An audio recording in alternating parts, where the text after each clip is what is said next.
All right, so this past week I got a pedal that I think we were all pretty excited about.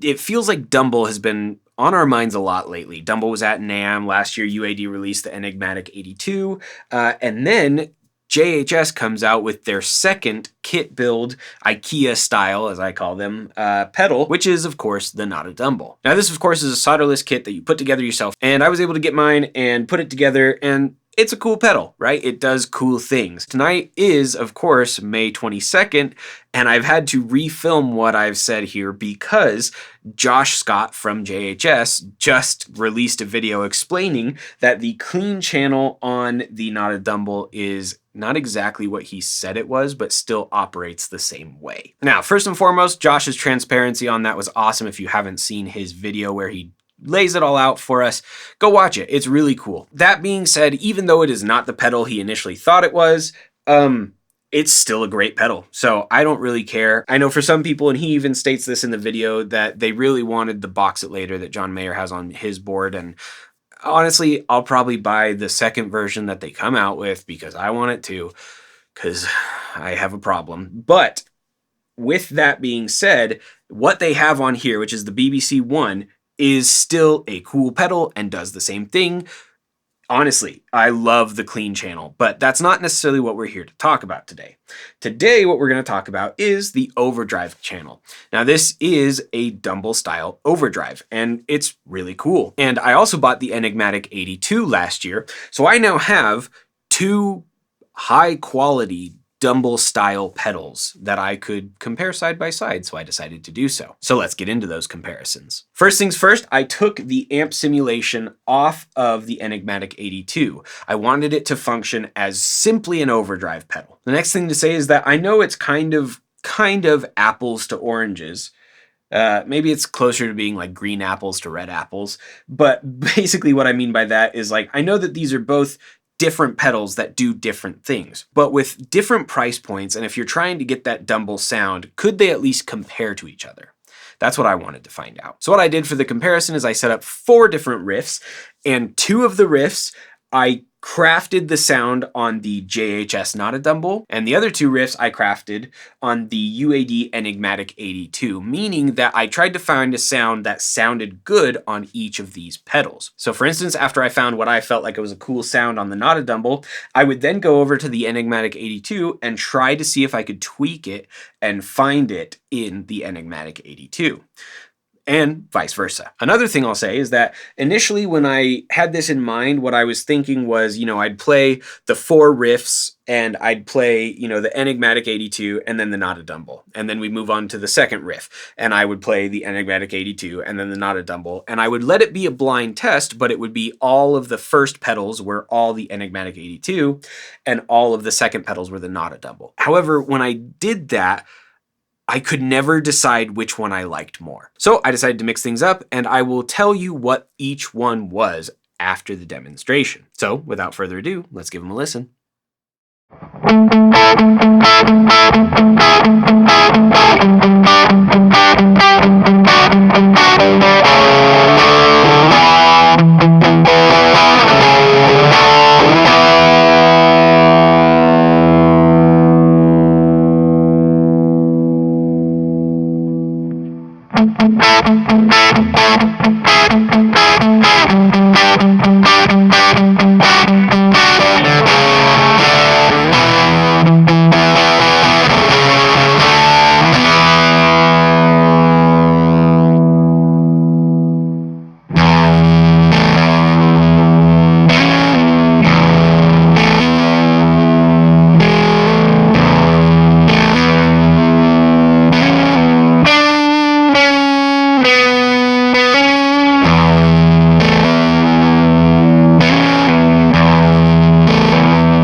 So now the reveal. First things first, riffs 1 and 3. I crafted the sound for that riff on the Notadümble, meaning that I found a sound that I liked on the Notadümble and then tried to match that sound on the Enigmatic. And of course that means that riff 2 and 4, I found the sound that I liked on the Enigmatic and tried to craft something similar to it on the Notadümble. After that, for riff 1, A was the Notadümble, B was the Enigmatic. Riff 2, A was the Enigmatic, B was the Notadümble. Riff 3, A was the Enigmatic again, B was the Notadümble. And riff 4, A was the Notadümble, B was the Enigmatic. Here's what I think about them. Honestly, I didn't play a single bad pedal today, right? They both sound good. I was able to get good sounds out of both of them. They are both just slightly differently voiced, and their EQ control is a little bit different. Now, I think it is important to note that the tweakability on the Enigmatic is leagues above the Notadümble. And what I mean by that is not only can you hook this up to your phone and control a lot of the parameters there, but even on the pedal.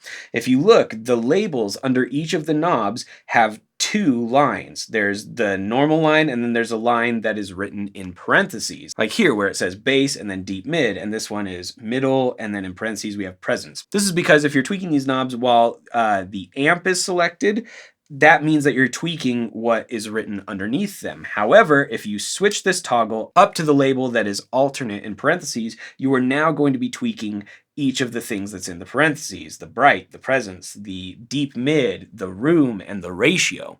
So that gives you a ton of options. And honestly, it was almost overwhelming trying to find all the tweakability when I was trying to match the Enigmatic 82 to the Notadümble. With that, when I found a sound that I liked on the Enigmatic, it made it easier to get as close as I could on the Notadümble because I just had to turn, 2 knobs, try my best, and if it wasn't quite there, oh well, it still sounded good, right? Now, I will have to take one of these off the board and put my class reunion fuzz back where the Notadümble is. The question is, which one? Well, for me, I'm probably going to stick with the Notadümble. And this is why. I like the simplicity of this one. I'm about as sharp as a butter knife, so the simpler the better. On top of that, even though there's so much tweakability on the Enigmatic, I've always felt like with my current amp setup, there are way too many highs coming out of the Enigmatic, especially when I'm in the room. Usually when I run the Enigmatic, I have the treble turned all the way down, and then I go into the alternate, and I also turn the bright all the way down.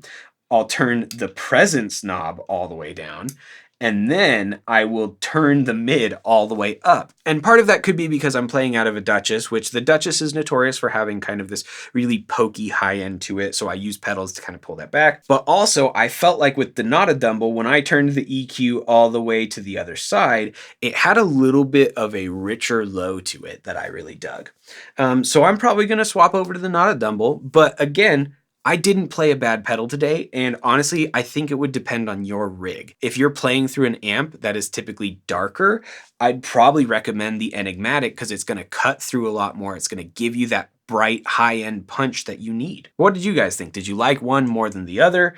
Do you feel like the Enigmatic or the Notadümble served the finger-picking stuff more than the hard palm muting stuff? Let me know what you think. I'd love to hear your opinion. Thank you guys so much for tuning in and being a part of the channel. If you're new here, please like and subscribe. There's always going to be more videos and discussions like this. My name is Mac Wright. Thank you guys so much for tuning in. Please go make someone else's day better, and we will see you around.